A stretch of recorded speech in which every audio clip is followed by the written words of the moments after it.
I know, I thought the same thing. All right, I'd like to call to order the scheduled September 15, 2025 meeting of the Groveland Township Planning Commission. Would you please rise and join me in the Pledge of Allegiance? I pledge allegiance to the flag of the United States of America and to the republic for which it stands, one nation, under God, indivisible, with liberty and justice for all. Okay, thank you, everyone. Thank you for coming. If I could just remind everyone, if you have not already, please silence your cell phones so we minimize interruptions during the meeting. Danielle, on our roll call, please. Did everybody sign in on the sheet? No, Okay, please sign in on the sheet. over here? Where? Yes, yes. Jeff Penzine, Here. Angela Willis is excused. David Newbill, Here. Lynn Shane, Yes, ma'am. Jim Christopher, Here. Jenny McKay, Here. Dan Crimmins. Okay, thank you. First on the proposed agenda would be our agenda for tonight. Hopefully everyone had a chance to review that. Can I make a motion that we approve the agenda for tonight? Well, You wanna add something? Let's just ask if there's any proposed revisions, changes, modifications. I think we discussed earlier, the only, I guess, slight change I would note for our purposes would be that item number 13 will be public comment without restriction to agenda items only, correct? Correct. Okay. So any other changes to tonight's proposed agenda? Can I ask a question? Please Why do. are mining permits, normally we do those in April and May and. We'll get to that when we get Okay, down there, I okay? apologize. Yeah, that's okay. I make a motion. There's a that we reason. Approve today's agenda for September 15th, 25. Second. I'll approve, I'll second it. Second, Jenny. Yeah, I can't second the motion? Nine, Nick Duke. I'm so confused. Yeah.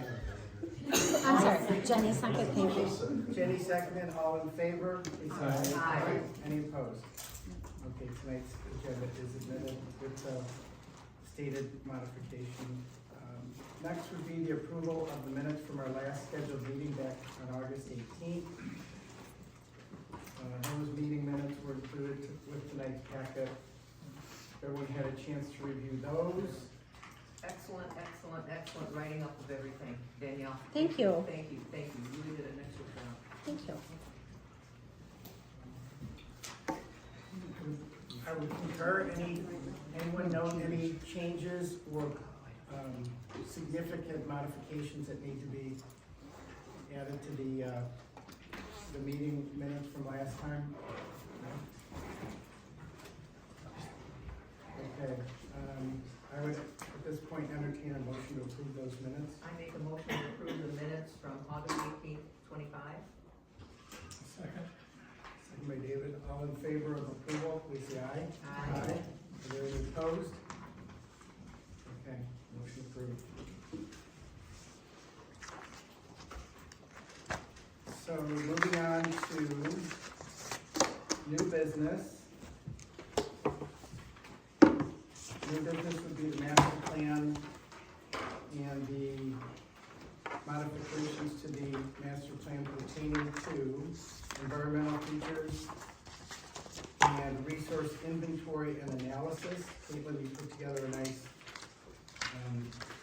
I guess, a summation of that information. If you want to explain further, I turn the floor over to you at this time. Thank you.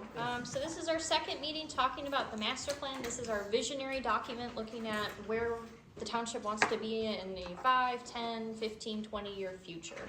And so right now where we are at in the process is at the very beginning where we're just gathering information. So we talked about census information at the last meeting. And so now we're continuing that discussion, talk about environmental features and natural resources and taking that inventory in. So in this section, there's a lot of different maps to show where our wetlands, where are different things, and trying to describe those. Later on in our meeting, we'll talk about the upcoming public engagement event we're planning, so a community event specifically that we'll be talking about. We want to make sure we have that public event prior to the next phase of the project, which is really the visionary portion, where we're talking about goals and objectives, the future land use, which essentially correlates to what zoning districts do we want where. And so that's where we'll have that discussion. I'm going to turn it over to my colleague Brad, who's going to kind of walk us through a more high level of each of these two chapters. Yep, so you got me tonight. All right, to kick us off, the environmental features chapter, if you'll flip to the first page, page 26. It starts just listing some natural feature preservation benefits and strategies. These include concentrated commercial activity on major roads to prevent sprawl, preserve on-site natural features on developments wherever feasible, and prohibit disturbance of sensitive areas to avoid hazards, resource loss, and wasted farmland. It continues to list some negative effects of poor preservation. Now we're moving on to the wetland subsection. Are there any questions so far? On page 26 at the very top, I was shocked when it said over 50% of Michigan's original wetlands have been destroyed by development or agricultural activities. That is shocking. Yeah. 50%? All right, on the I wetlands. apologize. No problem, I agree with you, it is shocking. So this goes on to list, just public acts, state and federal acts related to wetlands and how they're regulated. Eagle largely regulates wetlands in the state of Michigan. Any wetlands in the township not meeting the criteria for wetlands as defined by Eagle can be protected by local control techniques. These techniques include a local wetland ordinance, policies in this master plan, and specific wetland provisions in the zoning ordinance. Moving on, it talks about the natural features map, which is on here on the next page. Don't get too distracted by that because we've got a little more to go over.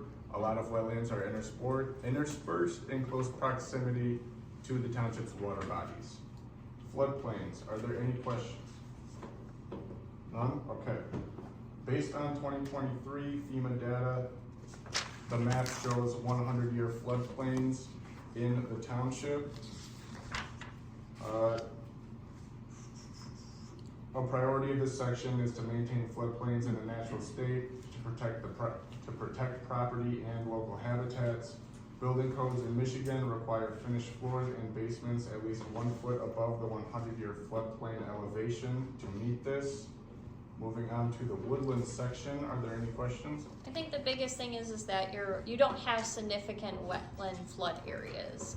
And so when you talk about the 100-year floodplain area, that's not specifically a common occurrence. It would be looked at a parcel by parcel component, but it's not widespread. It's usually related to being around one of our different creeks or rivers or things of that nature. So it's not widespread like some communities. Thread Valley is probably the only flood zone we have.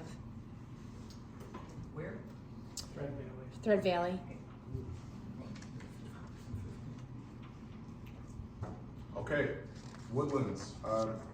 You guys have a lot of woodlands. I don't know if you know that. Some benefits include soil stability, water filtration, air purification, and noise reduction.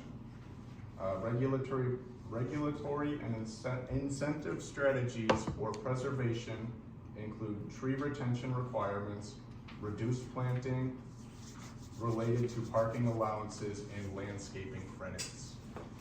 Finishing off on low impact or best practice low impact strategies. These include mitigate existing impervious surfaces, such as requiring parking lot islands, allowing infiltration techniques such as rain gardens or filtration trenches, and vegetation buffer and natural buffers, which help control soil erosion, pollutant concentration, and total volume runoff. Are there any questions? On page 29, next to the bottom word, bio-wades, what is that? Bioswales. I tried looking it up in the dictionary, didn't give it to me. Sure. You want to take it or you What want me is to? it? Brad? Can you take it, please? Yep, bioswales are essentially a way of being more environmentally friendly. The idea that you have everyone knows what a roadside ditch is. Sometimes it has grass in it, sometimes it has really long grass in it. But the idea is that a bioswale is working with nature to say certain plants fit in here, in which it helps to absorb the water through the plant life and then naturally dissipate. So it's a type of more enhanced swale. So that's what a bioswale is intended to do, but very purposeful on the plants you put in it to help with that function, which is to dissipate that water. One of the things to note with that woodland section and why the natural feature section is helpful for our master plan is we're justifying our zoning ordinance. These natural features are a big part of our identity. We have significant woodlands because we have lots of different state parks, which we'll get into in a little bit, but also county parks and then our own, and then also property owners. They have a lot of trees that they've kept on their property. And so that's why we're putting in the master plan, is to acknowledge that trees are important. That's why we require trees to be put in. Because we have a lot of these natural features throughout our community, that's why we mentioned trying to be encourage best practice for low impact. If there is a wetland nearby, can we have a natural progression to that wetland body so it's less likely to go from concrete 5 feet and then instant wetland? If you have more space between it, particles can be absorbed by plant life that's in between that portion before it hits the wetland area. So that's why this section is helpful, is it's building our case why this is important to us, and then strategies that we can look at later to implement. Thank you. Just for my benefit, I suppose, are chapter 4 pertaining to environmental features and 5 pertaining to resource inventory and analysis, were those existing in the master plan already, or are those proposed additions or revisions? So we look at your previous plan, but these are full rewrites of content. And so we created a new map in which we're looking at those natural features. So you'll see similarities between the two because they both talk about wetlands and things of that nature, because they're both important. And then with respect to the map, Brad, you referred to the map as we shouldn't be too invested in the features of the map, or did I? Oh, I just meant don't stare at that while I'm talking to you. Okay, so it is accurate as far as defining. Correct. That is the Alright. best available data that we have, primarily based off state data. Is that Yes. correct? Okay, thank you. All right, next chapter, resource inventory and analysis, starting with broadband service. So Michigan ranks 30th nationally for broadband service.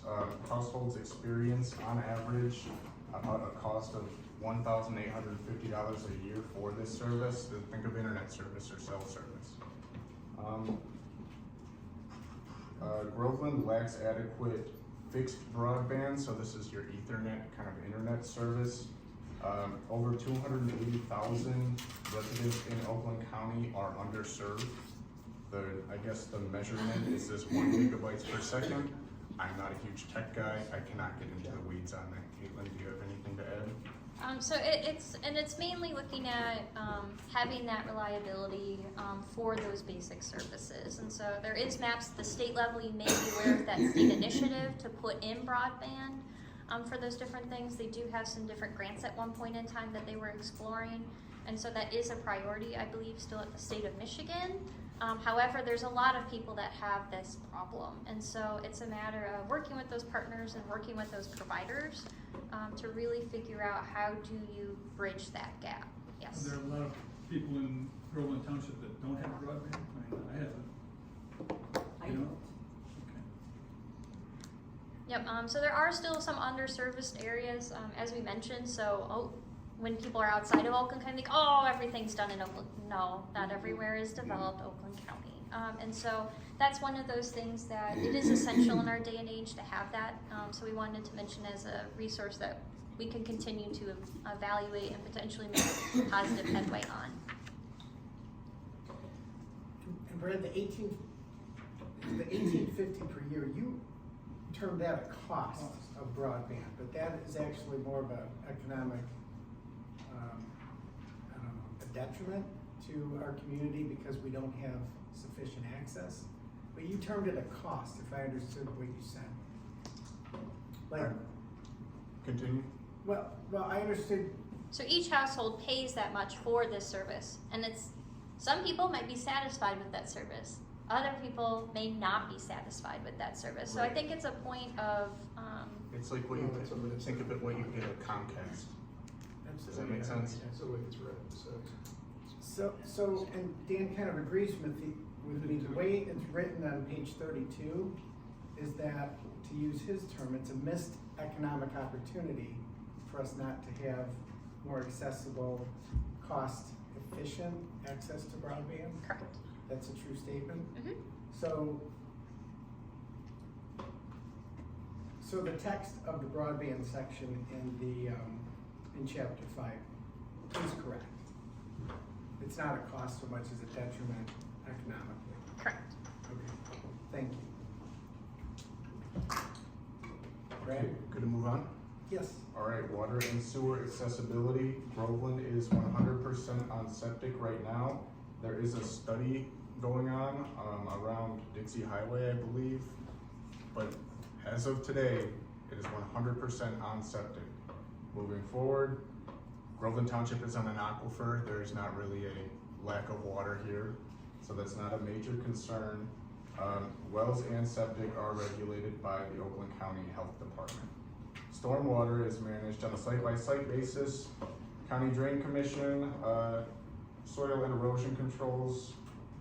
The County Drain Commission enforces, You're doing fine. soil and erosion controls are enforced by the township engineer in conjunction with the County Drain Commission. All right, So with, one of the things to note, and that we take evaluating when we're looking at special land use application, when we're looking at site plans, other than we don't process your typical well and septics. If it's per resident, that's held through the county. But otherwise, that is something that we're very aware of. We don't have capacity to put giant apartment complexes, nor do we want to, because it has to be an on-site amenity. And so that's something that we're acknowledging in the master plan is we're not looking for major development. We are anticipated to be on-site utilities, which is limiting for certain uses. But that's why we're acknowledging it in the master plan. Thank you. all right. Emergency services for police. Their facilities located at Fire Station 1 on Dixie Highway. This is a co-location with the fire department. There are 2 stations for the fire department, one on Dixie Highway and one on Grange Hall Road. They provide fire protection and medical transport. Any questions? Educational facilities. Groveland Township served by 3 school districts. If you will look at the map on page 34, you can see where those stretch out. Most of Groveland Township is Brandon/Holly, depending on if you're in the northeast or the southwest, and a small sliver is Goodrich Schools. Parks and Recreation. So the map on page 33 shows the Parks and Recreation facilities broke down by recreation and conservation. If you remember the existing land use map, these are all listed as one, so this is a further breakdown of that map. So conservation lands are primarily meant to maintain or preserve the natural environment, while recreation lands are commonly comprised of improvements related to recreation activities. Starting east of Dixie Highway and moving northwest for approximately 4 miles are where the highest concentration of recreational features can be found. Major hubs include the Holly Rec area, Tamarack Adventure and Retreat Center, and Groveland Oaks County Park. And then these following paragraphs go into details about each of these facilities, starting with the Holly Rec on page 34, going to Groveland Oaks Park and their amenities. Would you like me to flesh these out, or am I good to just keep going this way? One note I have is I coined it the Groveland Township Hall Park. You actually have a name. I just missed the plaque when I was here last, and so I'm gonna grab the plaque name for the park rather than just calling it the Township Hall Park. So just wanted to note that I realized that mistake, and we'll take care of that. So, continue. Go ahead. So that's your next amenity. We're moving on to the final page. Continuing the list, Tamarack, the ORV Park, Mount Holly Ski Resort, the Renaissance Festival. Due to the Parks and Recreation's private and public difference, the township will have to consider what level of development along major corridors should cater to immediate residents in comparison to catering to visitors. That's just something to consider through the duration of this plan when we get to the recommendations. Do you want to finish this last part? This is yours. Sure. Sir. So one of the other things that I've noticed about your community is that you have some split jurisdictions associated with operators. So for example, Mount Holly, as well as the Renaissance Festival, there's other properties, especially on that west side, that you have so Holly Township is also have jurisdiction over that entity. So the Renaissance Festival, one of their parcels is in the township, one of theirs is in our township. And so one of the things I wanted to acknowledge is that this is going to happen potentially in our community, and that there are different ways that we can move forward from a business-friendly approach. Does that mean that it's always for whatever the case is? But what we're trying to do is to have, where do we have the best process associated with it? And so I provided some examples of, on a case-by-case basis, the township can evaluate based on that property and that applicant what they want to do, what makes the most sense. So they can have joint pre-application meetings, so we can have multiple jurisdictions there, so Holly Township as well as Groveland Township in point of contact, so that way we can better explain, well, that's great that Holly requires XYZ setbacks, but Groveland requires these setbacks. And you're not, we have to follow the Groveland requirements on the Groveland properties. So just making sure you go through those different logistics. You can have preliminary reviews in which you can look at, again, that inconsistency, if there's a setback issue or whatever the case is. For our purposes, when there is a property line, it may be an imaginary line, but it's at our line.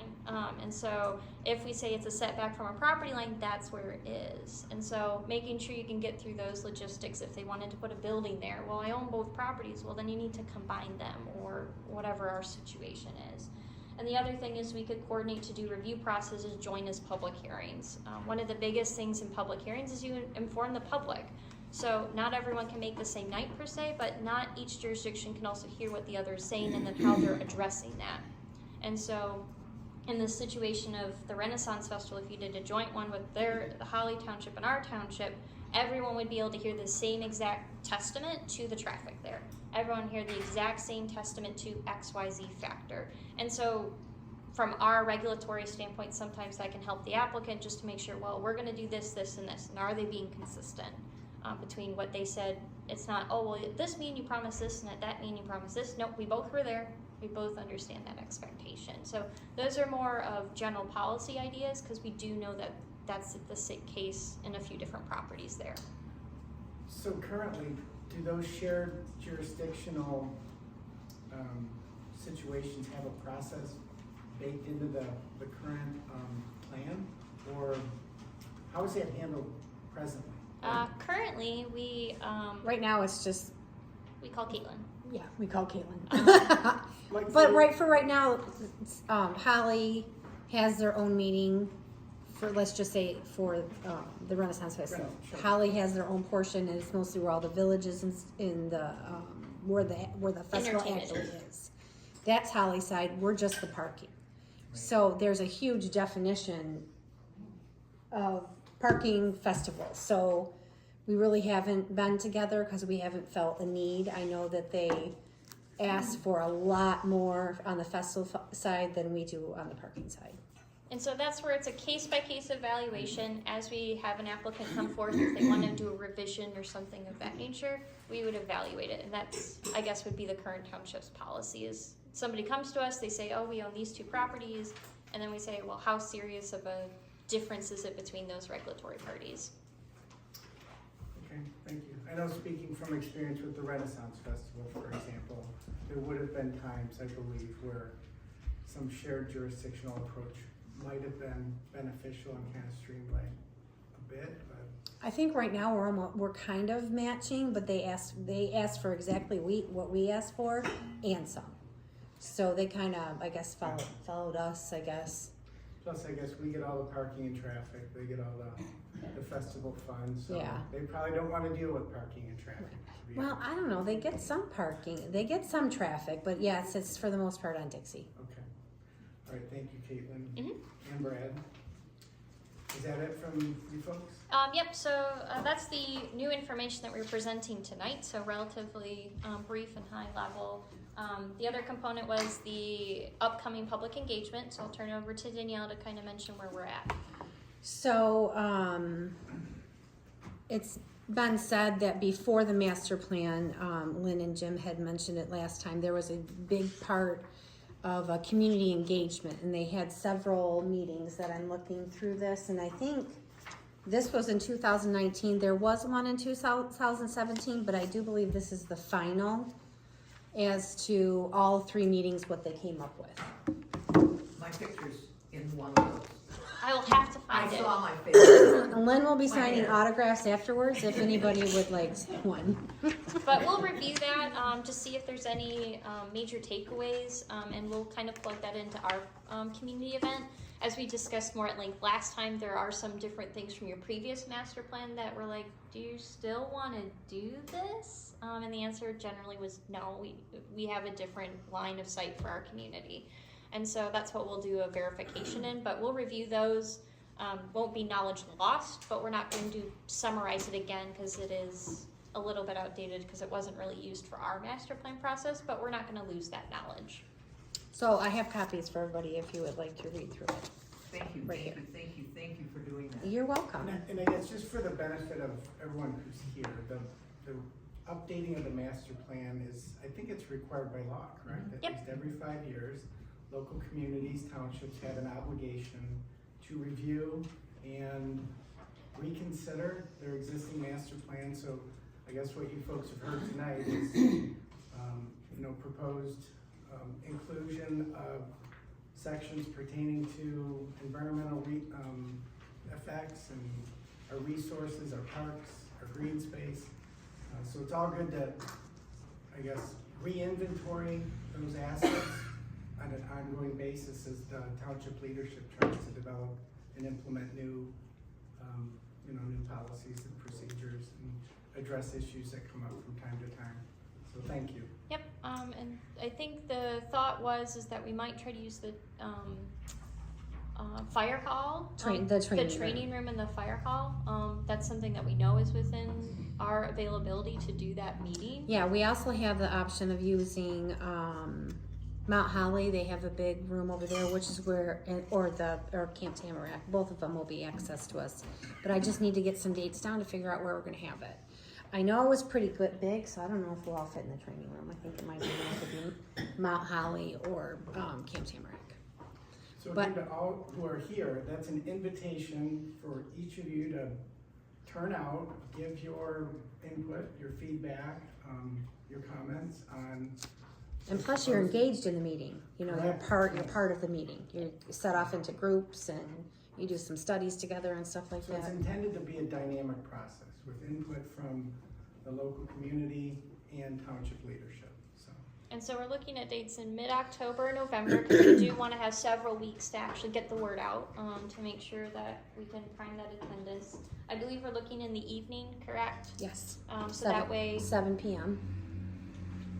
so we can hopefully get everyone when they're more likely to be home at that 7 o'clock. Typically it's during the week as opposed to weekend because everyone has other things to do during that weekend specifically. So I don't know did you want to list off dates? We forgot to cross schedules to make sure I'm not committed, but we can do that live. Okay. So if we think we're going to be able to pull this off by October, Correct. You can also do early November, but then we really get into the holiday season. And if you try to plan anything the week before Thanksgiving, generally that's not well received even by leadership in attending those type events. And then at that point, everyone's in holiday mode, so it makes sense to do public engagement more in January. And so there is no rush. There is no time frame. We have to complete No the due master date. plan.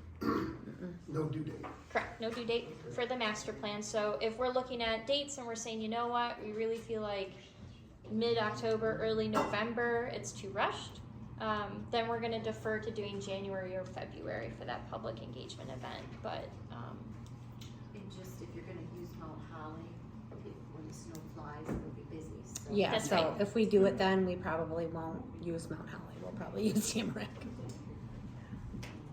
So, I might offer a suggestion, just because referring back to our agenda for tonight, Mm-hmm. we have our next scheduled meeting on October 20th. There are some items of high interest on that proposed agenda.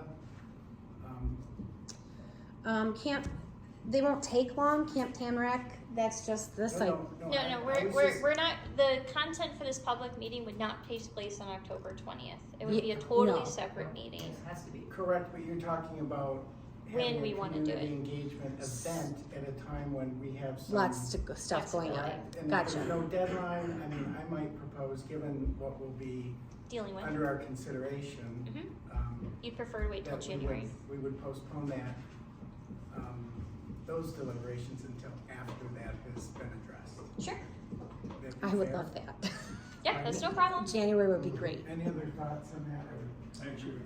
Well, the problem with January, February, March, we could have bad weather. You know, and that could really screw up people coming. That's true. And I know Mr. Christopher and I were at the other one, and a lot of people were there, and they were in small groups, we could get our opinions, and they wrote it down, and if you would look at this, it has a whole bunch of reports of what people said, and they itemized. If you said something that was important to you, they marked it. And a certain area, do you want a lot of development in here? And that was a no, no, no, no, no, no, no, no, no, big, big no, no. But you can see it, it's wonderful. But again, I worry about January, February, March. The weather could be a problem. April, May. Sure, yeah, I understand. So, but we can account for the weather at that time, I would suggest. Okay, It could okay. always be. We've all lived in Michigan. Right, there could be bad weather, but there may not be bad weather, so I don't know, unless there's any objection or counter opinions on that, I say we just kind of postpone the whole community engagement of then until after the first of the year. Okay, So then it will be at Camp Tamarack. yeah, we'll have to, I'll call Scott. And then we'll verify some dates, probably over email, but we're probably gonna wait till closer in December. Do you wanna book it now, Danielle? I mean, So, it would really only be able to be, I mean, obviously the first week is out, second week's out, everybody's just getting back to work, especially me. I'm gonna say either the week of the 19th or the week of the 26th, Monday or Tuesday. Again, you're talking into January? Yep. for this? And a question, because I was confused by your reference to Camp Tamarack. Why would that matter? Because if we have it at Mount Holly, the ski season's gonna be. Location. I Yeah. got you. Thank you. Yep. So we can just say tentatively the week of the 19th or the week of the 26th, Monday or Tuesday, and then as it gets closer, or are you guys ready to roll with it now? Does everybody know what they're doing on January 19th, There's just one of 2026? Correct, but we don't do it at the same night we do business, cause that would be the third, Monday, yeah, so so that would be that Monday. That would be that Monday, so the 26th. Well, we could do Tuesday, no Wednesdays, or Thursday. Could we possibly select a date with a weather A Yeah. contingent day? alternative, Yeah, right? Like maybe schedule it for the 20th with the weather fallback being the 26th? okay. So our regularly scheduled meeting will be the 19th, and this is when mines come in. That might be, and then you wanna do the, Well, that's just, I was offering a suggestion with, a kind Um, of contingency plan. I would like to suggest that it be like January 27th, Tuesday. Any problem with that, my fellow Or the commissioners? 29th, Thursday. Alright, so it sounds like 27th maybe target date, Correct. and then we have the 29th as backup date. Yeah, Sounds And then, obviously, we'll probably wait till, probably the turn of the year, honestly, to advertise it. We do wanna give some level of, a couple weeks notice to get the word out in the public, but if you do it too far in advance, it gets too stuck in all the holiday stuff. So, you'll see more correspondence from us then coming January, so we can reinitiate that. And we'll pray that we don't get a 3-day storm, right? Right. Really. They better knock on some wood. Okay.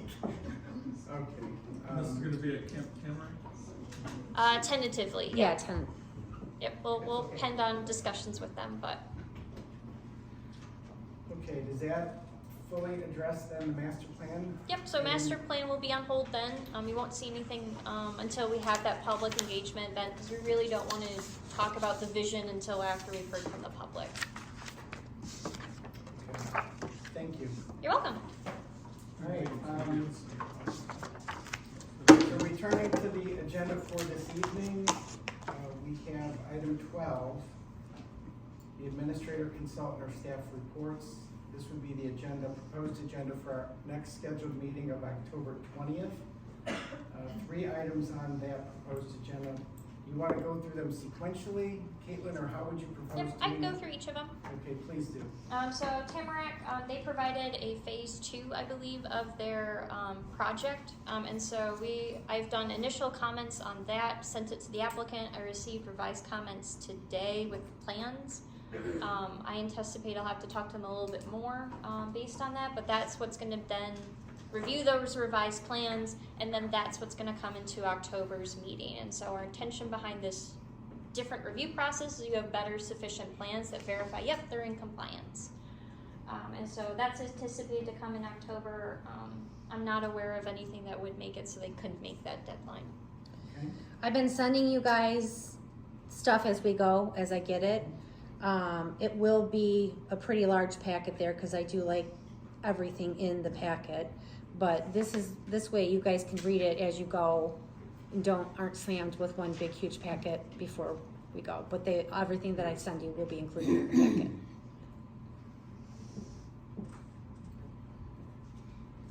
Okay. Anything else on the Tamarack site plan Nope. proposal? No. Any questions regarding that item? No. All right, next item, A2, the mining permits. So the mining permits are way off this year. It is in the ordinance that we can run off past years if it's not ready in time. So we're still running off the old permits, which I don't really like to do. I like to have them right away. But there was issues with the engineering firm that reads the flybys and the reclamation and does the prints, and they just got it fixed. So fingers crossed, he'll have it done. Caitlin and our engineer, Tim Giudici, as soon as I get all of that from the engineer, it gets immediately sent to them, and then we have a week or two to do review on, about a week or two to do to plan on it. So my drop dead date for him to get stuff into me is next Monday. So if I don't have anything by next Monday, I'm gonna talk it over with the supervisor and our attorney to see, because we gotta turn around. It's enforcement. Yeah, At that point, it's enforcement. yeah. Okay. So that may be an item that we don't see in October either, depending on what happens Monday. I understood. If I have anything to do with it, it will be in October. Okay.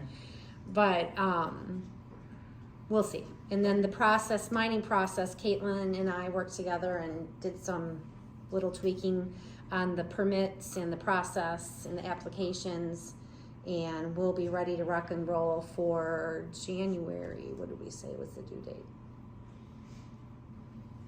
It'll be brought to the Planning Commission in January.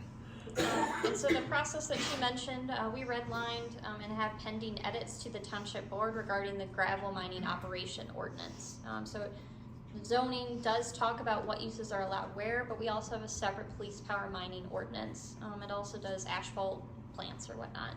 But that's something that is going to be brought to the township board. They're going to look at those revisions that we're proposing. I think it just makes the process easier to understand a lot of it specifically, and changes again some of those deadlines that make more sense when we're practicing them. There was a lot of copies. There was a copy of the prints for each of you, and I don't even know how to read mining prints. So I mean, if any of you know how, it was just a waste of space, money, time. So we just eliminated stuff like a couple of things like that. So, Okay. and the people that need to look at the plans are planning and engineering anyways. You just need to go what their recommendations And is. part of it is the digital age, and part of it is we're taking it out of the zoning or out of the ordinance and putting it on the application. We can control the application at a whim to make sure it updates with our process. If it's in the ordinance, then that's really what has to stay until you amend it. So that's why we partly did it as well. It's just more flexible. No, that's appreciated. I think by the time it comes before us, I would want the subject matter experts, all that stuff to be kind of baked into what we're reviewing. And just a kind of a props to you, Caitlin, Brad, Danielle.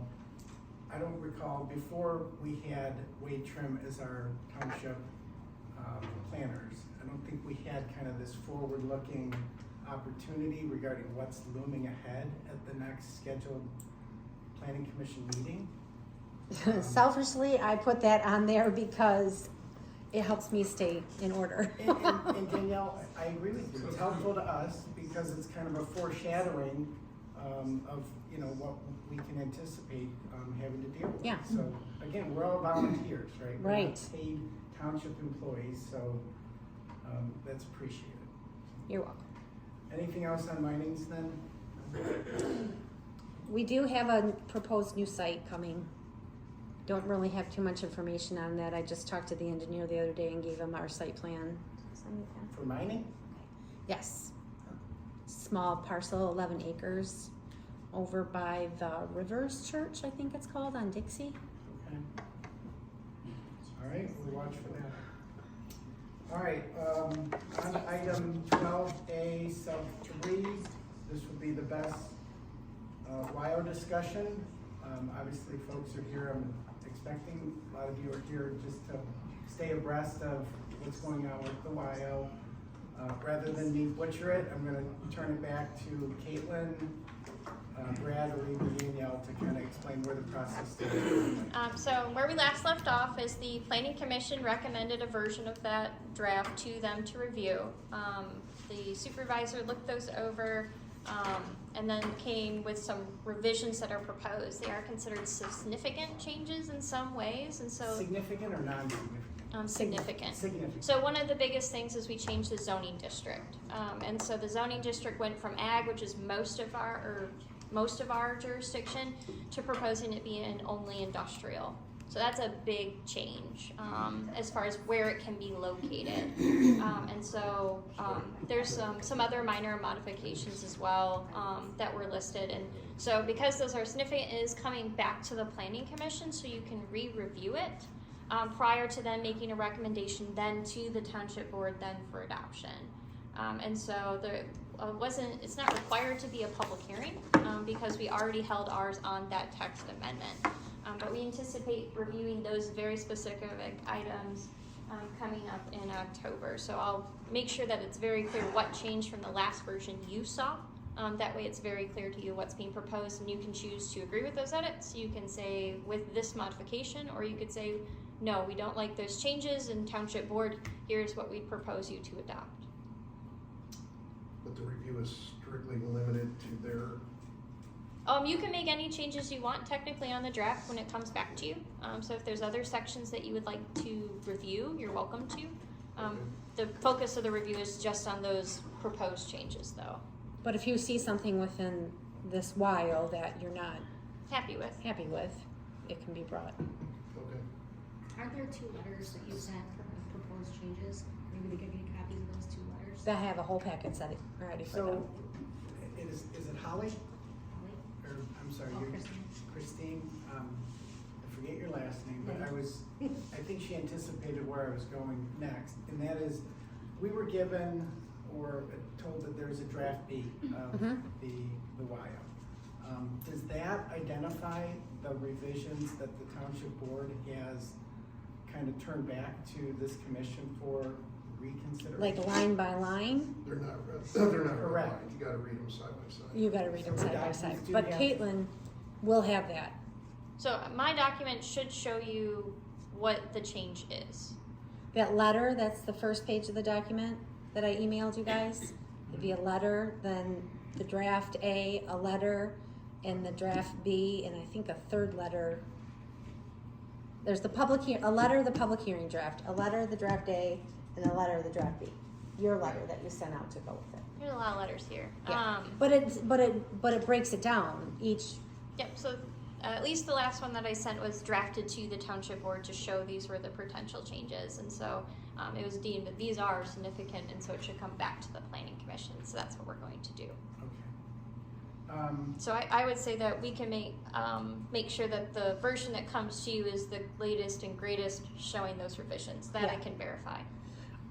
The information that I've been sending to you is basically for your knowledge and to remember what happened in the past. That's why I said it'd be good to look at the meetings online, maybe read the minutes.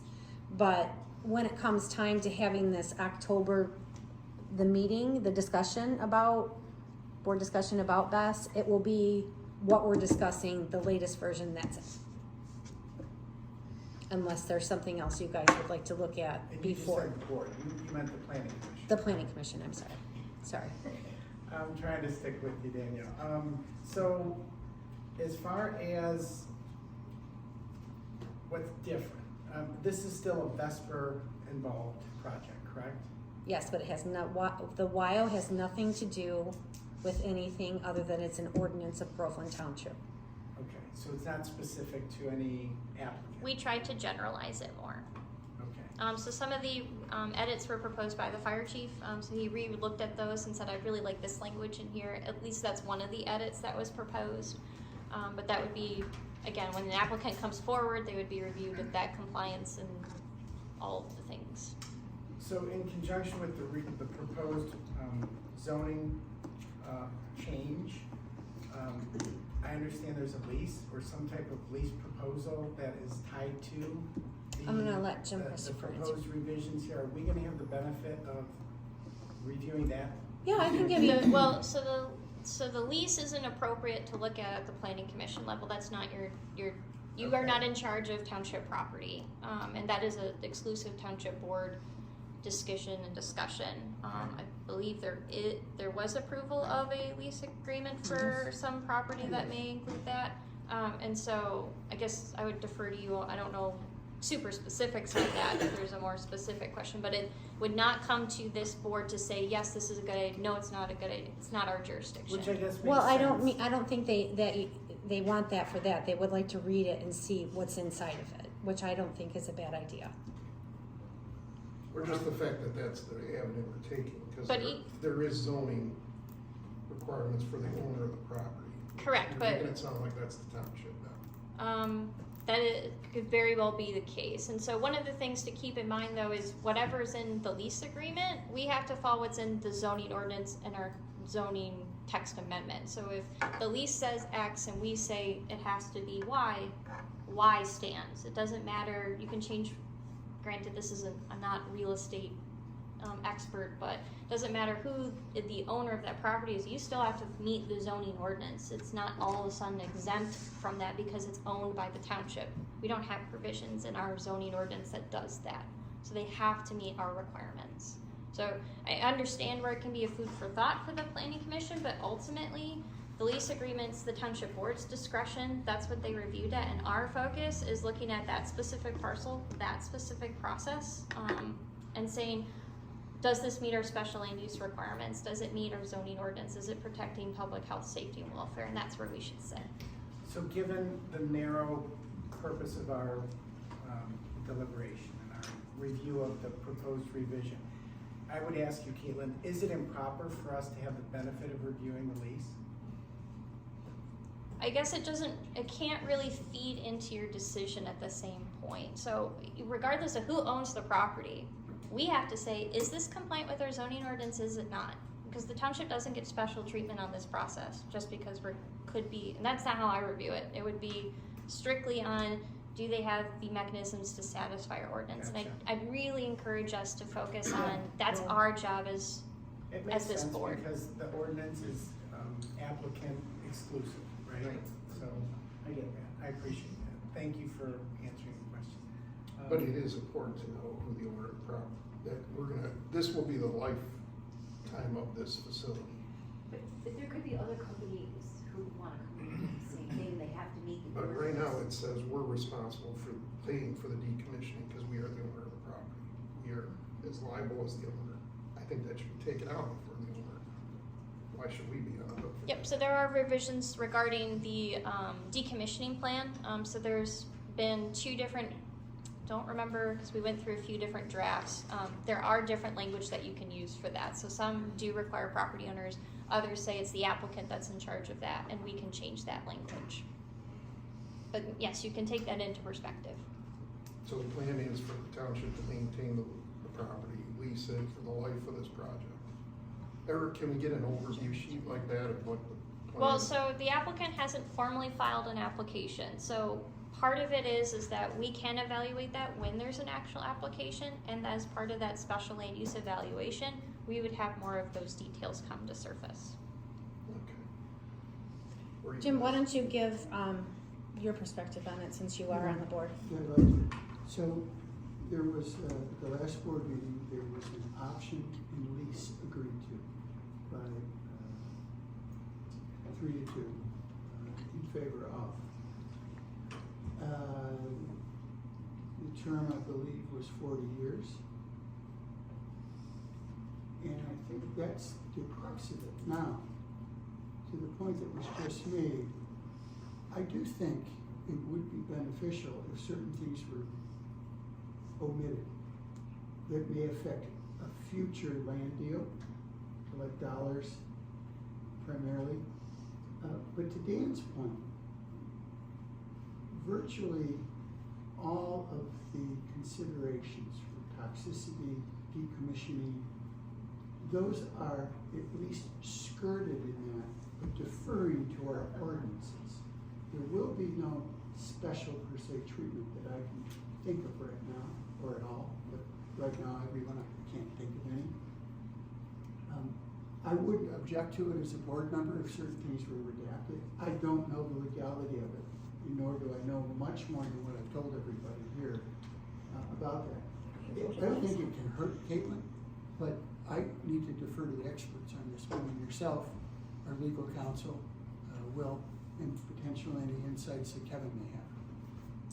Yeah, as far as the township lease agreements, that's where you're coming out of my realm of expertise. I'm aware of how we deal with that when it's an applicant. Typically, we require lease agreements for verification that you have the right application processing. So do you have owner consent to do a rezoning? Do you have consent to do X, Y, Z?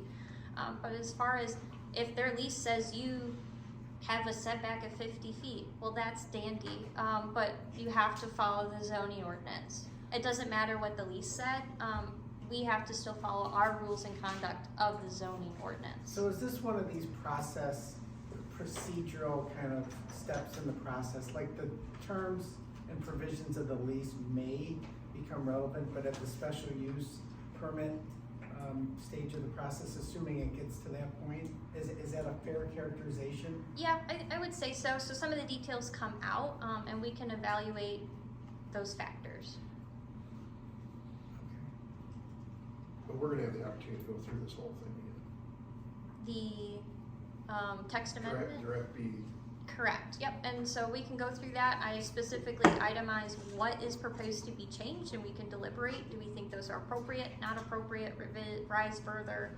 Any other components, welcome to do those revisions, and then our next step would be to recommend action to the township board. And we'll have that in sufficient time to prepare. Yeah, if you wanted it next week, you could have it next week.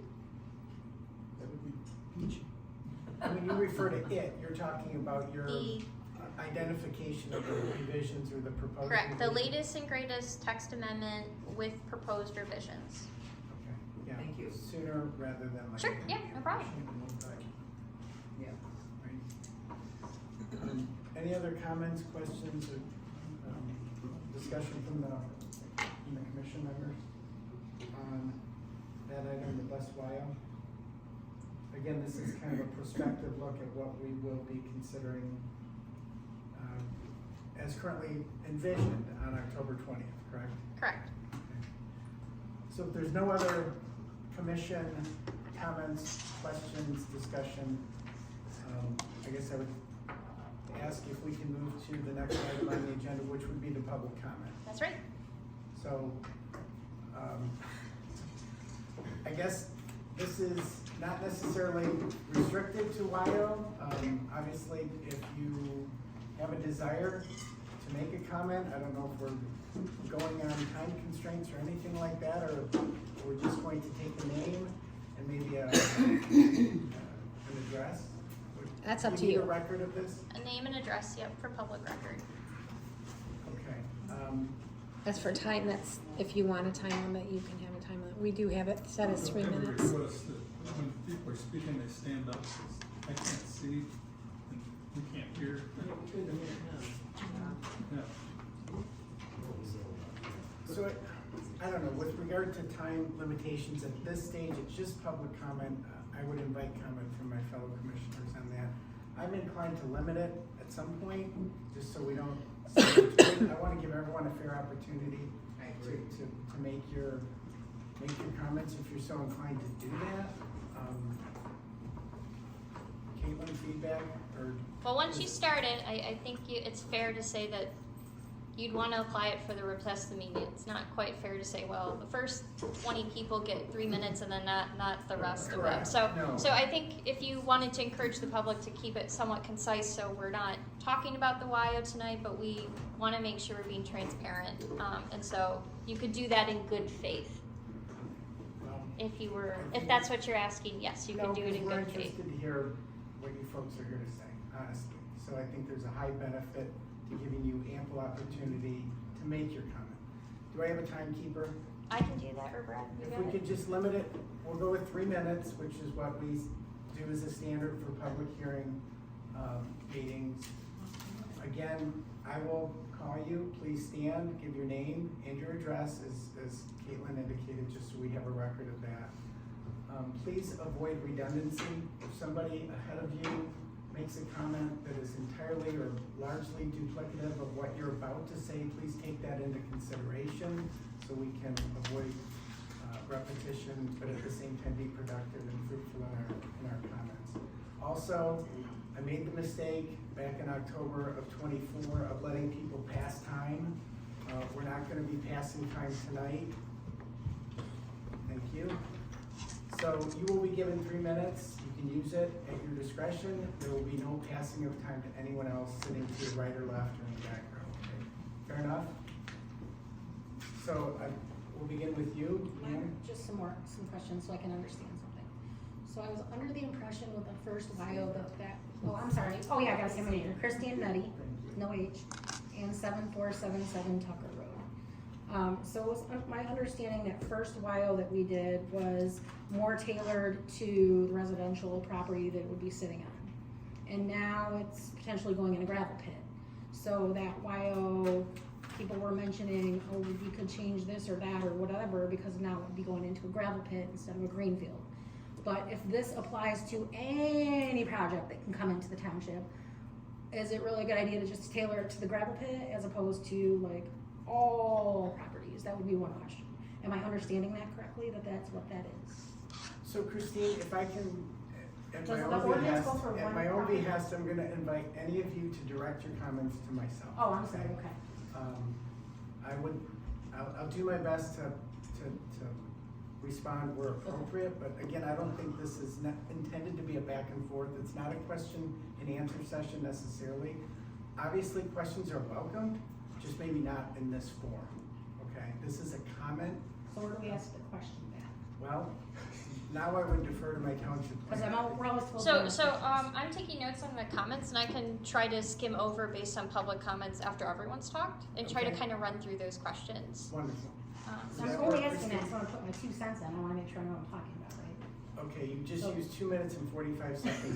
But then my second question was, option B, or whatever that you guys are getting a copy of the WIO, can we also have a copy of that? I guess that's a question too. I'll Can we have a copy of the same thing that you're going to be looking at? It's So a again, public we're putting our document. 2 cents in. It's a Can we- public document. How do we find that? I'll talk with the clerk. Okay, that's it. Thank you, Christine. So would anyone like to make a comment at this time? Sir, you in the hat, please stand and state your name and address.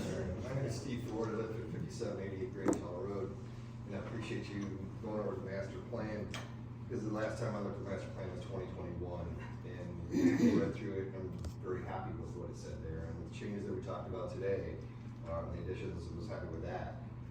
Are there any intentions or plans from the planning commission to change our zoning and our ordinance from recreational and farm community? Is there anything that, so it's more of a question, is it, are we doing that? Because I don't see anything in our planning commission that shows that we're gonna become an industrial center, that we're going to change our zoning. And that's what I'm concerned about. I'll do that. Okay, thank you. Question has been noted. Again, that is, I'm not even qualified to answer that at this point, but thank you for offering that up. Caitlin made a note of it, and hopefully that's something that can be addressed here at the conclusion of the public comment. Fair enough? Anyone else like to make a comment? You, sir? Oops, I'm getting old. Walt Delber, 6300 Chin Court. Just had a question. Can this committee reject a rezoning? I don't know. It's a big city, isn't it? We may be at the wrong meeting. I got the answer, but I'll do it at the end. She'll address that at the end. Okay. That was it? Okay. Anyone else like to make a comment? Ma'am, you? I'm Melissa Ford, 5780 Grange Hall Road. I'm his wife. I have some comments. I've been very concerned, seeing what's happening in this township over the last year and a half. And I know a lot of us have been fighting really hard against something that everyone say our hands are tied with. I really don't find that an acceptable answer, that your hands are tied. I think all together we can work towards making this township what we thought this township was in our master plan from 2021. I'm very concerned with the lease, and I know you guys didn't have anything to do with it. I don't know, Ben Christopher, are you on the board? You were involved. Super concerned to see what was on. Kind of was unbelievable. I really need to have some sort of explanation from this township. What is the benefit to our community with that lease being extended to Vesper and Woodson LLC? I was shocked. What our township's gonna get out when I run all the numbers and everything else in my head is less than 1% of the revenue that this company from out of the state is gonna come in and get. And then they're gonna leave. And we're holding the bag. We have all the environmental risks. We have all the public safety and health risks. And I'm not seeing anything that clearly says who's got her back on this. This is not what we want, and I don't like to be answering, our hands are tied. And I don't like that the board, which I know is not all of you sitting here, I find it unbelievable, I find it almost felt deceptive that they changed locations at the final minute in an emergency meeting that we got 1 day notice of from the citizen, which none of us read.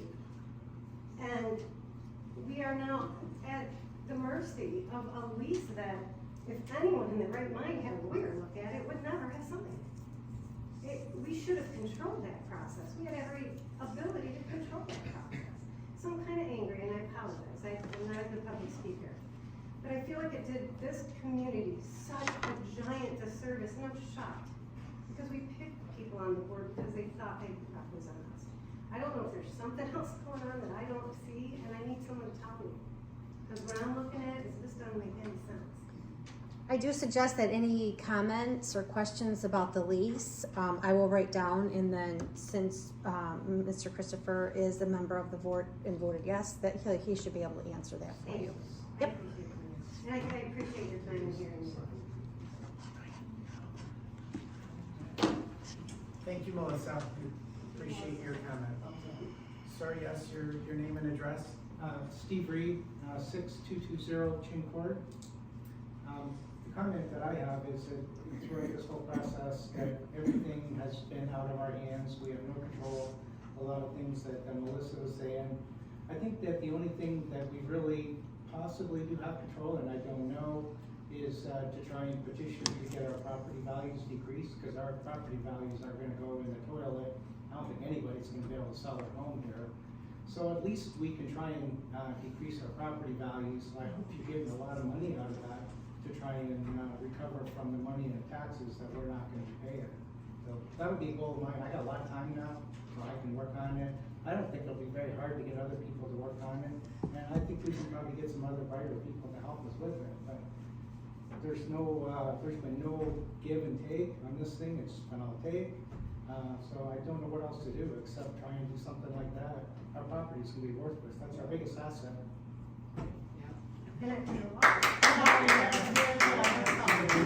Okay, That's what we talk about. thank you, And the Steve. public meeting, yeah. Ma'am, did you wanna rise and give a comment? Not yet, but I will, I'll go last. Anybody else first? Yes, ma'am. Maybe not tonight. Gail Colthers, 800 Maple Drive. What was that? Gail Colthers, 800 Maple Drive.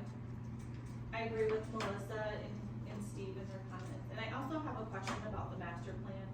And is that something that we get to review before we go to this meeting where we talk to everybody? Or is that something we review at the meeting?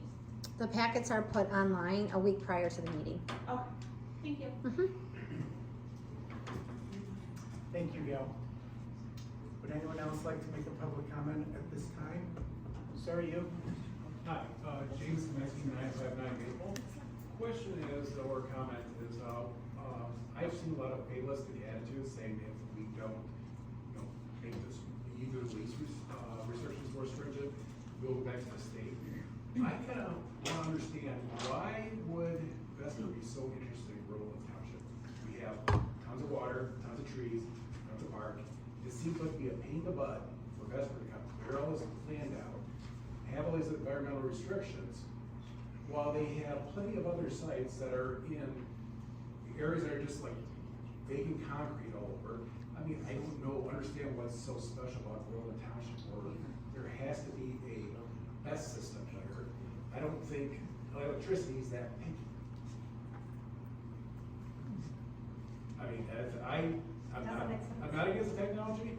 I'm sure, they'll be against some time down the road, but, for the risk, hey, this is our neighborhood. We come here for Mount Holly, we come here for the Renaissance Fest, we come here for the parks. We don't come here to brag about, hey, we got the biggest, best system in the US. This is our home, these are our kids. This is what we love, this is what we pay our taxes for. I came from Sterling Heights to come here because I want to be around nature. I want to see the stars at night. I don't want to worry about sodium fluoride and other dioxins flying in the air like Moss Landing. It's just, it doesn't make sense. Why Vesper has to come here makes no sense. There's plenty of other areas that are just total wasteland. They could probably get even cheaper, probably be a lot flatter, and a lot more prepared for them to hook to the grid. But why here? Okay, thank you, James. Yes, ma'am. Janice Surratt, 702 East Holly Road. First of all, the statement is made that the lease agreement takes precedent. No, I'm sorry, the zoning takes precedent, and you are working on a new master plan which will design zoning for all kinds of places or whatever, I guess. But the lease agreement, and the statement was also made, the lease agreement does not matter. It doesn't matter what the lease says. It has to abide by the zoning that you have dictated already. Now, we're talking about Public Act 233, which supersedes any of that. We've had two spots we've looked at already, or you have, and we've watched. One is agriculture, the other one I think is light industrial or something where the benefit is. So with Public Act 233, which says the state has total authority, and this company Vesper can come in and if they find a victim, that's my number for it, who will sell the property to them or lease it to them for this, what we feel is a nefarious purpose. Then state mandate, if they go to the state and they get approval from EGLE, then that supersedes our zoning. Is that not correct? Because you're putting zoning on spots. The one up here is already agricultural, I believe, the one on East Holly Road that was first considered. But if Vesper comes in, which they have, and they made an agreement with a certain person with an option to lease, which was approved just the last meeting, And your zoning says, well, the zoning doesn't support that, but Public Act 233, which is the state mandate that states that they can come in and do green energy projects anywhere at all, and localities have no authority. Am I not correct? So I can answer that in the summary. So, yeah, Janice, continue. You don't have to stop, you still have time, but just remember that Caitlin, our planner, is making note of questions that she is able to answer here tonight. Yeah. Otherwise, it's your time. Yeah, well, that's a big question there. I had another little thing about the YO, and also is stating something to the effect that that will be the standard for any new applicant. Well, we didn't realize that was the case. We thought YO number 1 went to East Holly Road. Now they have to work on a new YO for if they did the other property, and none of us want any of it. We don't want it anywhere. But Public Act 233 gives state of Michigan total authority. And that's what these guys are stuck with and we are stuck with. And it all has to do with representatives there. They say politics doesn't matter. But we don't need it. Okay, so Janice, thank you. Your 3 minutes is up. Okay. Can I make a comment? None of us want to be there. I know you don't. I know you don't. And we appreciate you listening to us, because there are a lot of places we didn't get this. So let's continue with the next public comment. Would somebody else like to speak? Yes, ma'am. Your name and address? Amy Trissini, 7462 Tucker. So, yeah. Don't hold it against me, I'm married in.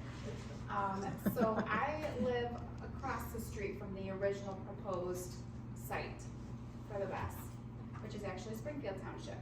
There's been very little communication between the 2 townships, yet I'm obviously very, very involved. What happens with, that was an agreed upon lease. Now there's been an approved lease at a new location. What happens with the original lease? Because if they still own that property, that's still my front yard. I think Jim can answer that when everyone's all done. I got a list of questions for him that everyone's been saying. Was that it, Amy? Just That's that it, one that's it. question? I just Okay. don't give them more. Okay, thank you. Next person that would like to speak?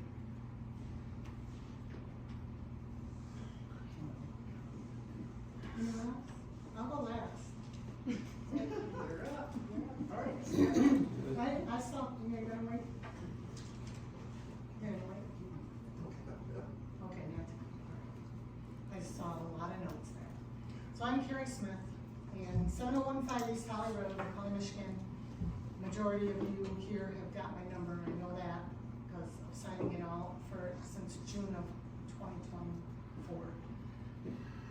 I have 1 or 2 words.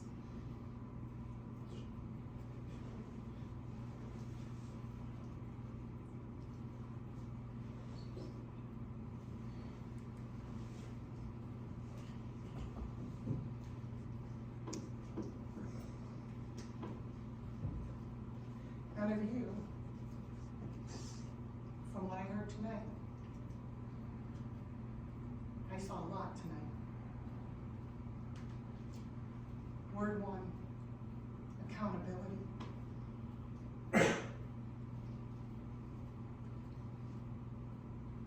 Word 2, transparency.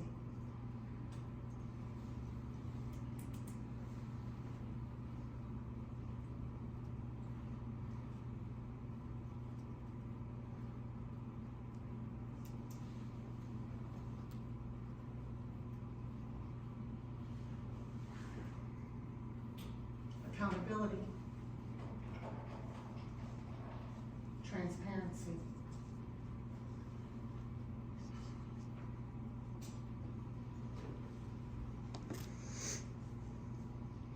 Jeff, Mr. Penzian, I came to these meetings after October of 2024 and smiled as I came in that door every single month after month. Unfortunately, I had to miss a couple of months, and it seems like that those were some pretty pivotal that I missed. I remember the day, though, that Danielle asked if we wanted to go from 3 minutes of talking to 2 minutes to this residents so that we had less time to talk. And I noticed that that was brought up at the beginning of our public time. Thank you for allowing us to still have our 3 minutes.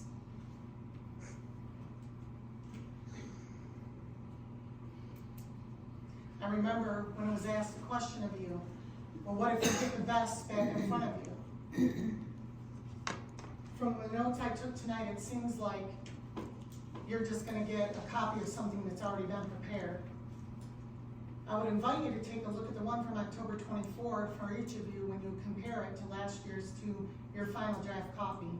And notice that the setbacks are only what the state of Michigan requires now, not the additional that we had for our neighbors over off Tucker Road. It will be 2.3 miles from the high school as you drive, not as the crow flies. It would have been 2 miles from the high school. There's not a big change there. Finally, please watch the recording from the last meeting and put your boards together. The end. Thank you, Carrie. You can clap, it's okay, it's in the Open Public Meeting Act.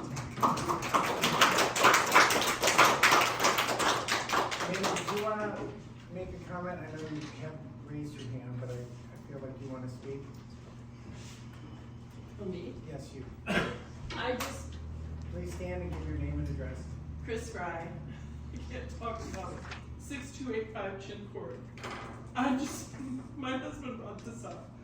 Tinkley, California. And I just think of that. I also, sorry. Yeah. And years ago, our neighbors wanted to extend their garage. We came before the board and said we had no problem with it. It came up close to our land line, our property line, and they were refused because it wasn't in the master plan. Who dictates the master plan? It should be the citizens, not a board that decides you can't have your garage 5 feet away from your neighbor's property line, even though they've said it's okay. Because it's not in the master plan. Hinkley, California. Thank you, Chris.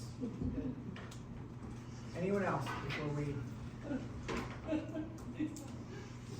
Anyone else before we seek an adjournment for tonight? There was- Any questions? Oh. Sorry. Melissa Ford, I do believe you wanted to know what was the benefit to our community with this lease, correct? Yes, yeah, that would be great, I wanna see You're gonna, the value proposition and how this is a benefit to our community, because I'm seeing the benefit to Vesper and Woodson, absolutely.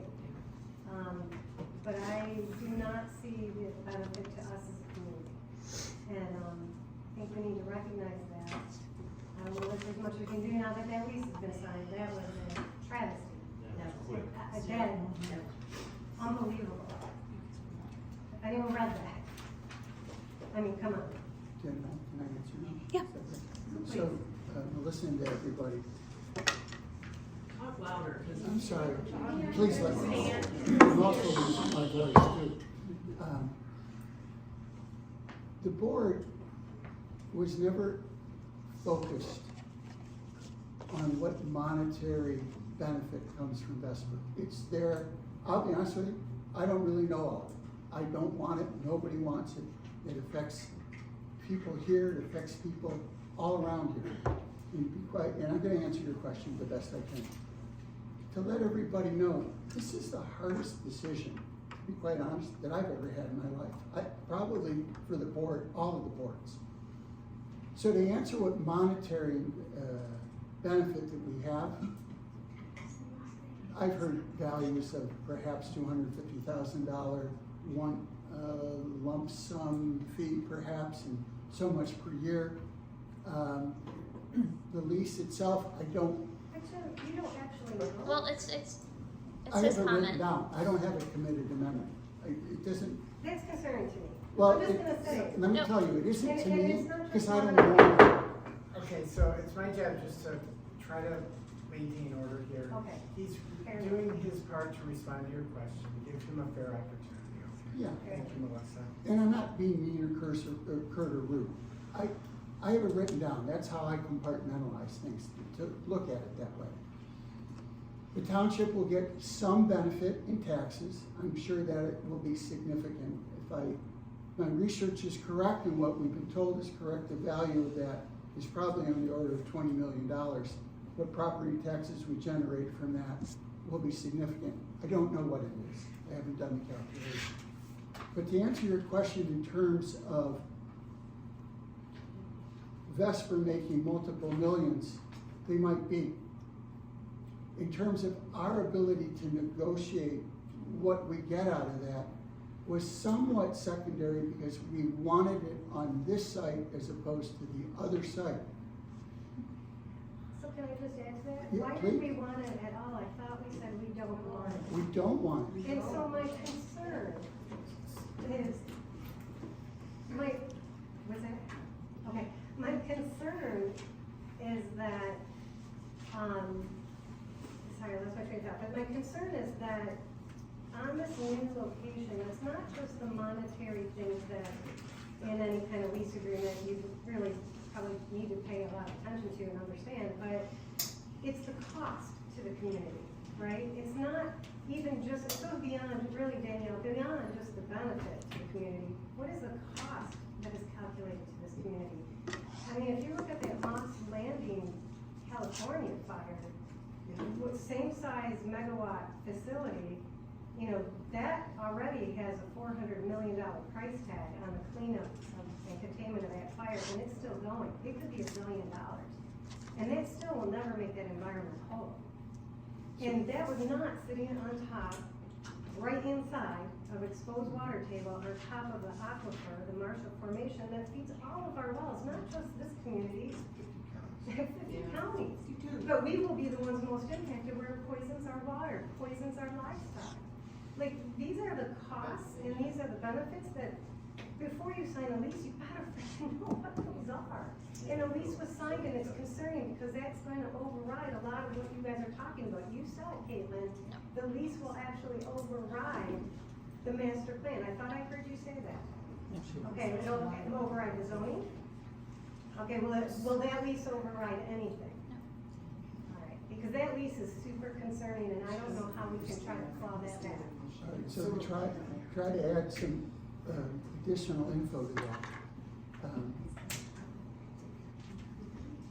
The only potential viable possibility would be to fight this to the nth degree, which many of the people here have We're ready said. to do. Yep. It was my opinion, I'm not speaking for the board in total, it was my opinion based upon the expertise of our experts, I heard. that it would be a waste of money, and the timing by the time it could even be resolved would not supersede what Vesper was intending to do. And if we delayed, it would go to the state and it would be jammed down our throat and we would have very, very little input. I get that, Jim, I feel like we need to fight, we should fight, I mean, by extending that lease, that really hurt us in ability to fight. This Vesper company, you realize it's an out-of-state company that has only done one other installation. It's a 1.5 megawatt installation in California in Deer Creek. And they sold it immediately. As soon as they got that thing in, they sold it and they're gone.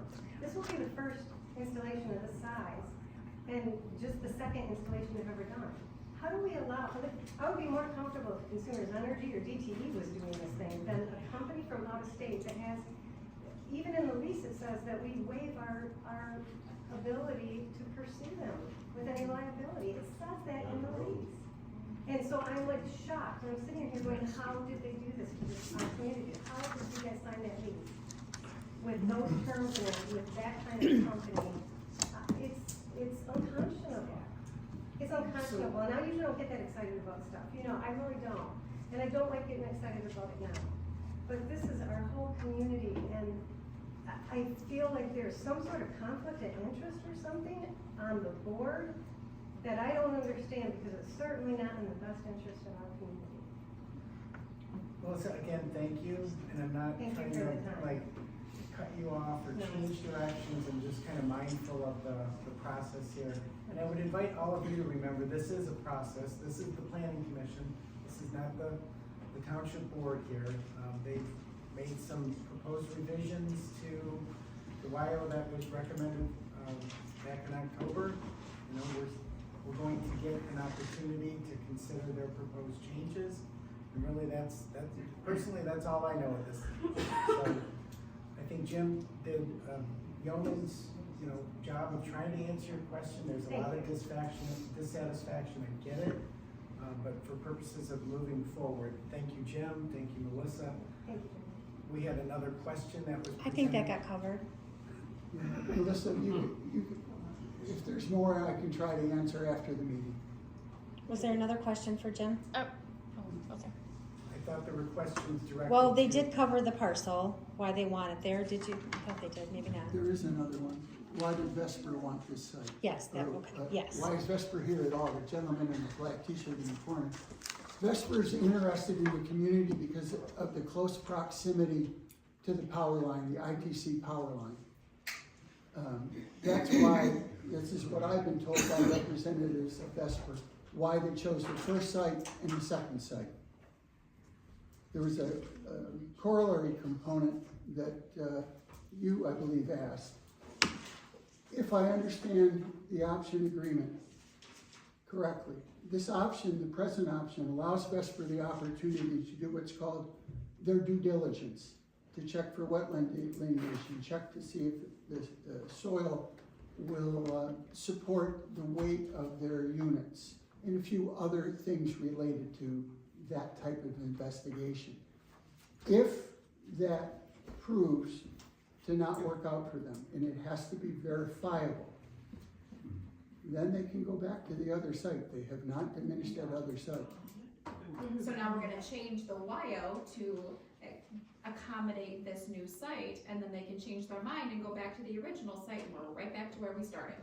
Well, the ordinance will reflect whatever the ordinance has to reflect, but they have that option still there. It's their legal right. So, and again, I know Jim's doing his best to answer the question. I cannot speak to the accuracy of his representations. I guess I would defer to Caitlin with regard to correctness. I mean, Well, let me go I'm through. assuming Let you me would let me go interrupt. through some of these questions. Then I'm not going to go in time order, but I think in layering of the discussion, just to make it, I guess, clear. So one of the things that was really mentioned was the difference between the WIO as a site-specific as opposed to zoning district. And so the WIO is a ordinance that applies to the entirety of the township and how it's tailored.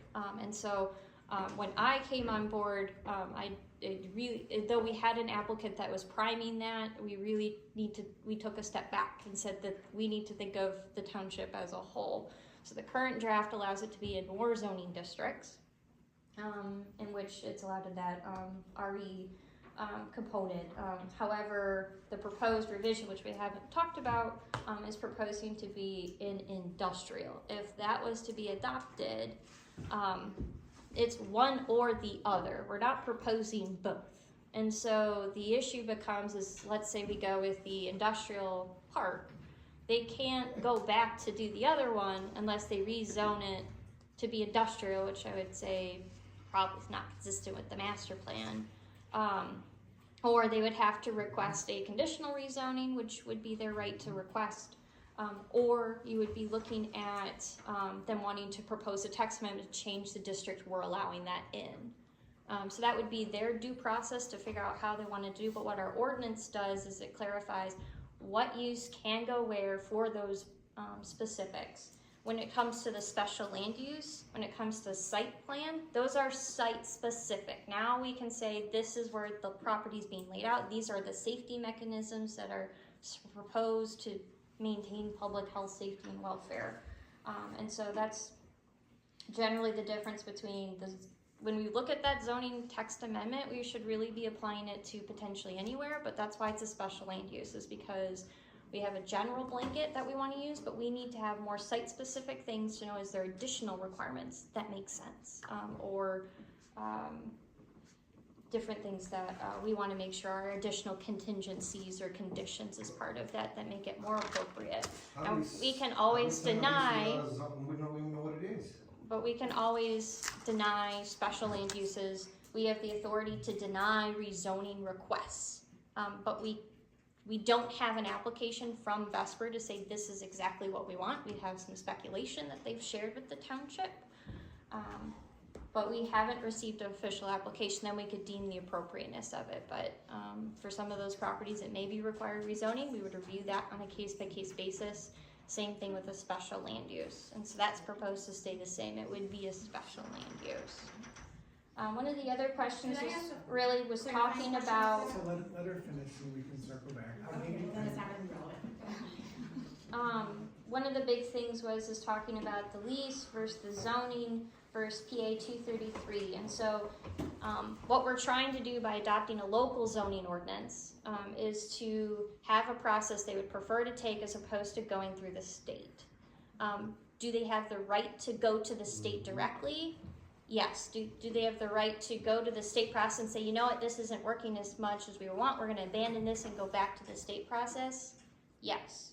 But by having a local ordinance, we can start that local process and not have the outcome of the state, which most would consider is insufficient in multiple components. And so that's why a lot of communities begrudgingly will adopt local, because at least then you can have the negotiation. We can still have the special land use. There can still be additional conditions put on them due to that. But that's something we'd have to evaluate when an application comes forth.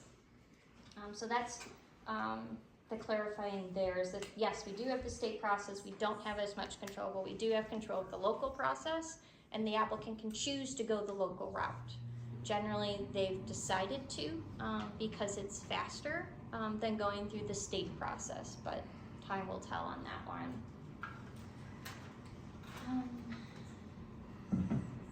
As far as one of the questions with the original lease, I don't have any other information on that. It sounds like they haven't terminated with that property owner, but that's up to that property owner. But we're only picking one zoning district. I've never heard anyone suggest both. And so that I don't think would be considered at this time. When we talk about the master plan regarding the change in classification from a recreation residential to looking at it being industrialized or commercialized. Currently at this point in our juncture, we haven't answered that question yet in our rewrite. That's part of, we want public engagement first, then we talk about goals and objectives and future land use. My anticipation is that we're actually going to de-size or diminish the amount of industrial and commercial that's proposed that's currently in your master plan, because they have a lot of Dixie as a corridor being commercialized, having it be a walkable environment. I don't know, the walkability on that corridor, we can talk about that later, but that's something that has been expressed. The other component of the master plan is the use of single family versus our more open space philosophy, and where do subdivisions fit in this conversation.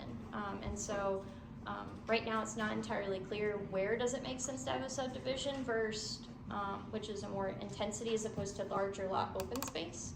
And so we're gonna have to have that discussion too. I anticipate that we're gonna try to better itemize where does it make sense to have those smaller lots, because right now it's a little bit all over the place. If that's what we want, absolutely you can keep that. But I anticipate we want more of a transition in our community in certain places to say more open space, larger lot, as opposed to everything being divvied up into subdivision type situations. Thank you.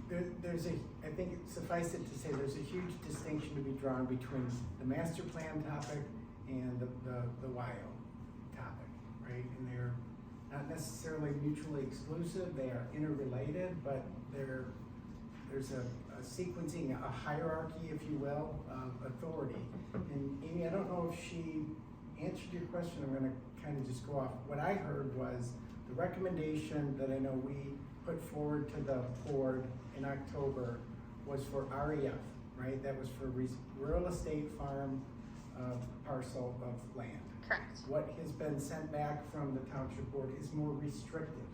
right? It is pertaining or proposing that the WIO only be implemented on an industrial site, which, as you just heard Caitlin say, That was the clarification I was looking, yes, that's Correct. 100%. Okay, thank you. Thank you. I'll stop there. Were there any other questions that the folks here tonight had offered up for consideration that are hanging out there? So the only other one is property value, and that's something we can't answer, so that's a township assessor situation. And I just don't have experience with one development and how that impacts other things, unfortunately. All right, thank you. So, folks, We did have a question about, Rezoning. rezoning. Can we rezone? Yeah, so you can deny a rezoning request That would be the best thing to do. then. if that there's a would go before rezoning the Board of required. Zoning Appeals, I'm assuming? So the rezoning request would go to the planning commission.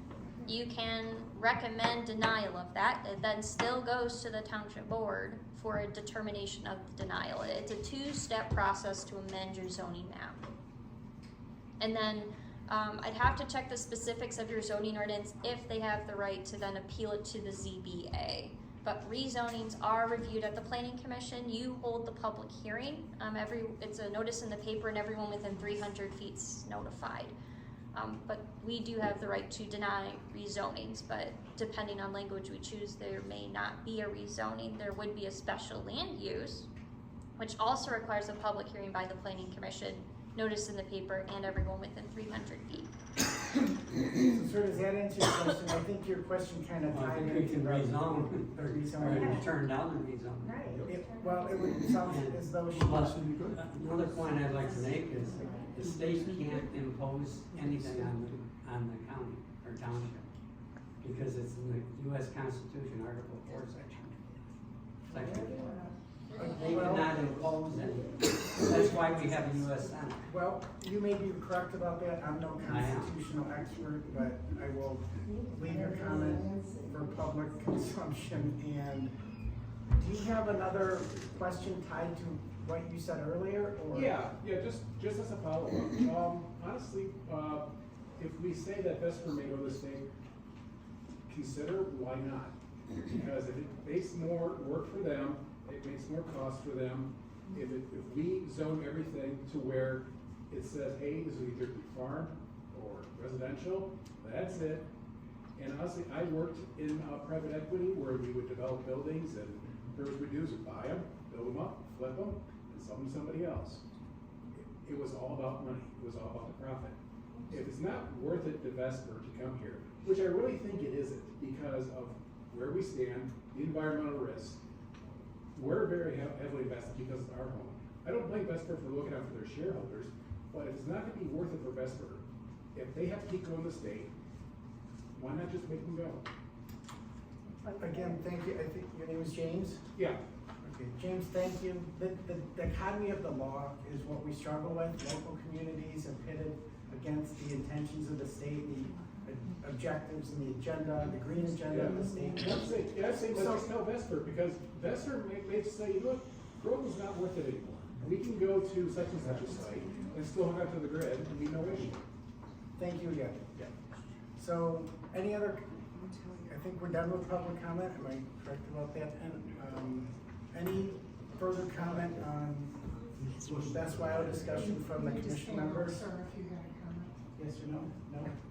Okay, so at this point. I'll ask something. Yes. Is there, we should be able to put these numbers out, right?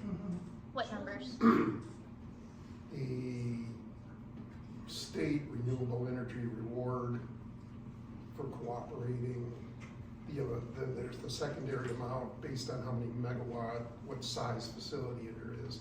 So you have options. You have, if they go to the state, you will still get the per megawatt hour to the township, but you will lose out on the renewable energy reward, which is a separate bucket of money. Yep. But why can't we put that out there for people to see? If we make them go to the state, we will get this, we will lose this.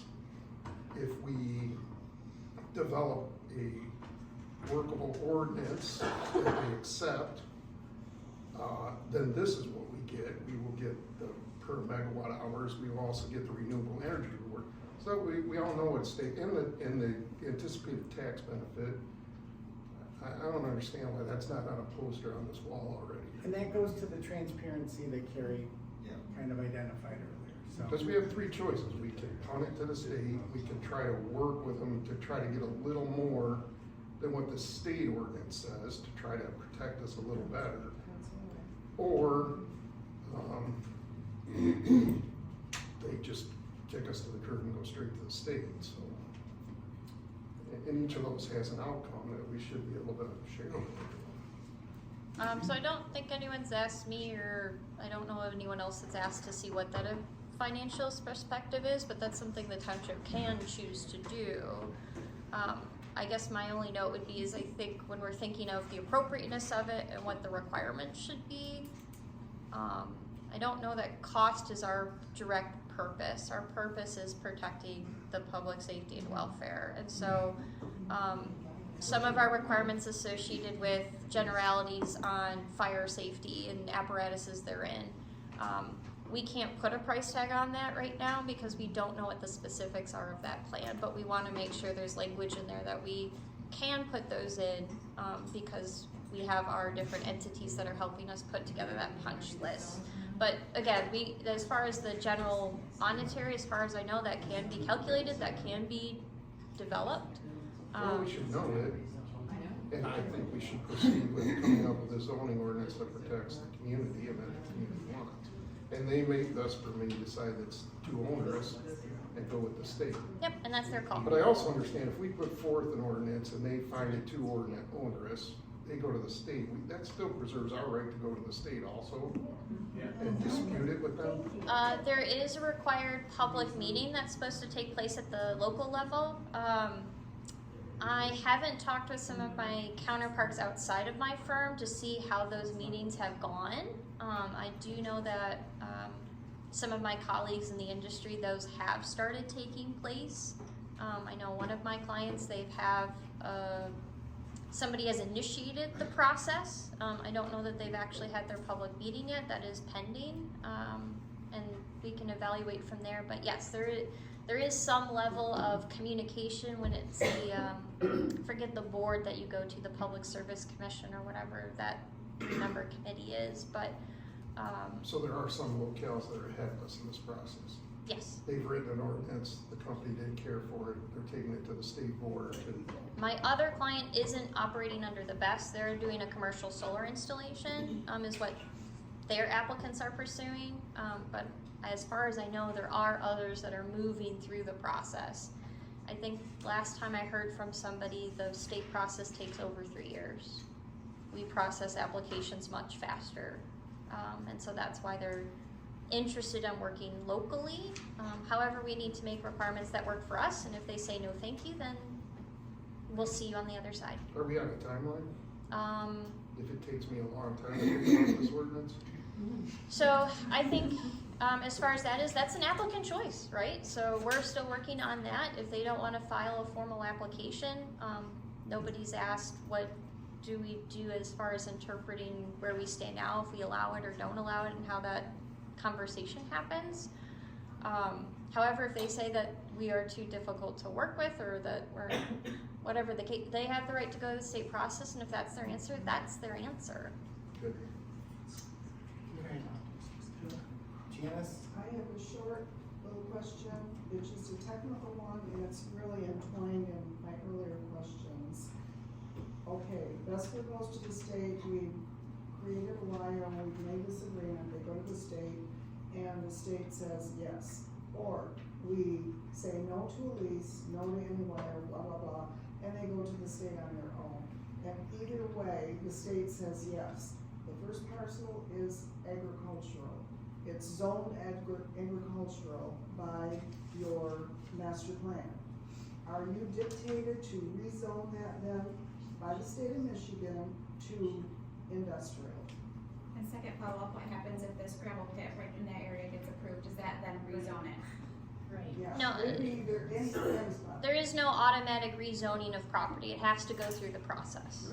So it has to get a formal rezoning public notice through the PC. So there is no automatic. When it goes through the state, as far as I know, they're preempting us, so they don't have to get it rezoned. So it just still stays on your books as agricultural. I think the assessing classification changes, that's based on land use.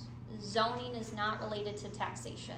They sometimes mirror each other, but they're not the exact same thing. So though they're zoned agricultural, their taxation would, like, I don't know what the assessors are doing as far as their classification, if it's going industrial or, they have several codes. They're all over the state on agricultural land that's never been rezoned. Correct. I can't speak for every single one, so the city of Lapeer, theirs is conditionally rezoned. It used to be ag and then it was conditionally rezoned to commercial. So that solar field I have a knowledge of, that's how they processed it. Our guidelines only apply if they decide to go with the YO. If they decide to go with the state, all their guidelines apply and ours are null and void. Yeah, we're done. So just because we want it to be zoned industrial, even if they did go to the state, whatever the state says it can be zoned is what they're gonna go with. Jerry, last question. Well, and it's a little bit of a statement to you guys. I recorded tonight so that I could go back and listen, and I don't have to have, and this has not been a long meeting, so thank you that we're almost done. The one with the board went until almost 10:30 p.m. and mostly based on not even comments from the public. And Jim knows, because he was there that night, it was really late. But I just want to say, if I understood it right now, go back and listen. You guys already approved a YO. Last October I was here, and I got a copy through FOIA. But now there's another copy B, and you know, I got a copy of that here. I hear there's a later and greater, so I'll be emailing and asking for that. But my understanding is that you guys will just get to prove that based on it. You can either say a yes or a no when you reconvene. Why not? No, so they can do whatever they want to do. So you can say, yes, we like this revisions, no, we don't like these revisions. Okay, but that you can modify them. Or you can modify. Or we can modify whatever. So I would just ask that you guys would compare them, because you'll have almost a month to do that unless you call a special meeting. The only other thing that I would say that I noticed is that, I'm a little bit, I just wanna say this, because I don't wanna go on. The YO, I have two notes here. The YO puts the control back into the local government. So you can write a YO for the whole township and still say, nope. The YO can be as strict and stringent as you want that YO to be. In this planning commission, because you just said they could still do that, right? Yeah, so they can, but they can still do that. So you still have the authority then to say yes or no to that YO, which is a workable, incompatible ordinance. You know what the incompatible stands for? In this room, raise your hand if you know. Incompatible means we do not agree with Public Act 233. This is what we say in our local government. That's why the state of Michigan put within Public Act 233 a YO or a CREO, so that the local government still has some say. The last thing I'll say is it's been 2 years that Vesper could have went to the state. 2 years. E.J. Fike sat there at the meeting, the board meeting that Mr. Christopher, we were there, and several of you in this room, and he sat in that front seat and said, I've been dealing with this for almost 2 years, and that his, what do you call it, Greg? Q was about to expire September 30th this month, but we passed the lease, which they signed last week in this office. I don't know, legally I'm not a lawyer, but that lease may supersede any YO you do now. When I buy a car, I sign a contract. I don't know, I'm not a lawyer. Okay, thank you again, Carrie. Thank you guys, All right, appreciate your time. So we've given everybody a fair chance to speak, I believe. We've got no further questions or comments from the commission, correct? No? So at this point, I would defer back to the agenda for this evening and request the motion to adjourn. I make a motion, we adjourn for tonight. Second? I'll second it. Jenny, second, all in favor, please say aye. Aye. Any opposed? The rain check. Getting a rain check.